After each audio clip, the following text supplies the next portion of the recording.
No niin, morjesta vaan kaikille. Tänään me voitais pelailla taas vähän Minecraftia. Tänään meillä onkin aika erikoinen vieras.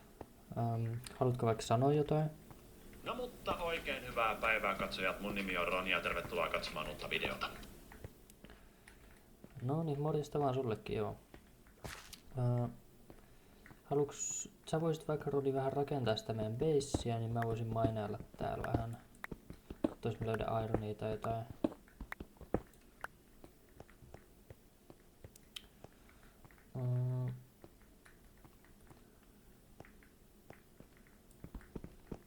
Voisit sä Roni käydä hakemassa meille vaikka hiiltä, että saataisiin tätä ruokaa paistettua?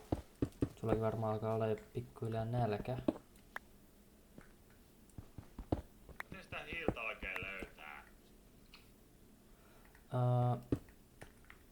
No, sitä löytyy yleensä vuorien seinämiltä tai sit luolista ehkä helpoiten. En tiedä, me etsimään. Miksi mä oon niin luuseri? Hei, älä sano noin. Et sä nyt looseri oo. Kaikki vaan kommentoi, että Roni, et sä osaa pelaa Minecraftia, älä yritä. No, mä voin vaikka poistaa ne kommentit ennen kuin sä kerkeet näkemään niitä edes. Mä teen vielä lapioittelen just in case. Joo, tee vaan. No mitä sä te... Roni, mitä sä oikein teet siellä? Herttinen nyt oikeesti. Ei, älä sinne rein. Roni? Käydäs nyt hoitaa se Ender-rako tästä nopeasti alta pois, niin voidaan sitten toi jutella vaikka. Joo, ei me kyllä ihan näillä kamoilla olla vielä menossa. Ja, no meillä on tässä muutenkin ihan hyvä kai rupatella tässä samalla, että ei mitään kiirettä.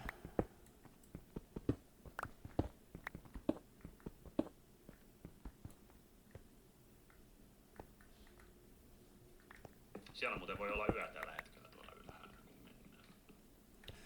mennään. Joo, no sitten että meillä ne sängyt, niin voitais vaikka nukkua yö pois.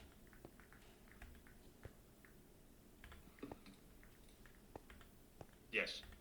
Pystynkö no? Pystyn. Okei, no mä tuun kanssa. Nukutaan yö pois.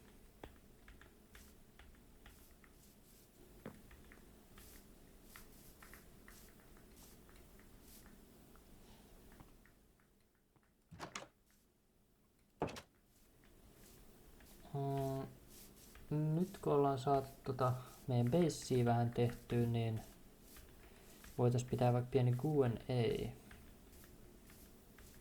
Katsotaan mitä sulta on oikein haluttu kysyä. Venas, kun mä katon noi kommentit.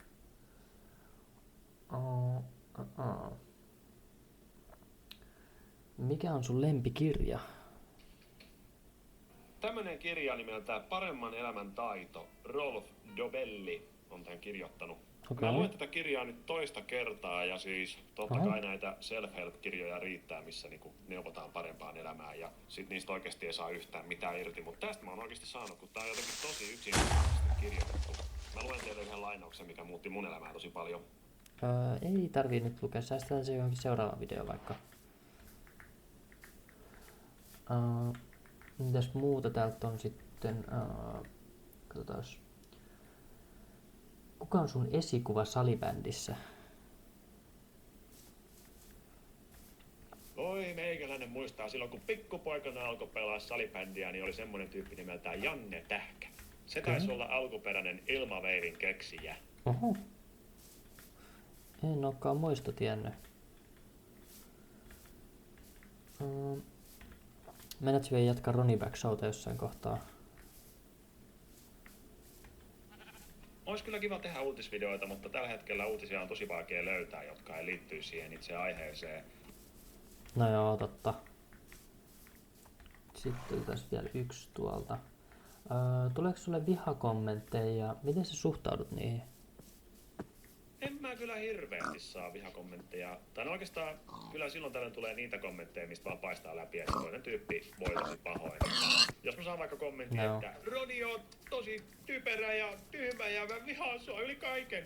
kun mä oon tehnyt jonkun video, missä mä vaan teen jotain kivaa ja positiivista, niin yleensä siitä vaan näkyy läpi, että sillä toisella on vaan paha olla ja se etsii jotain tyyppiä, kehen sen purkaa ja sit se on minä. Aivan. No. Joo, voitais melkein pistää tää eka osa purkkiin. Haluatko vielä sanoa jotain tähän videon loppuun? Juu, tsemppiä kaikille, painakaa peukaloa, jos haluatte lisää videoita.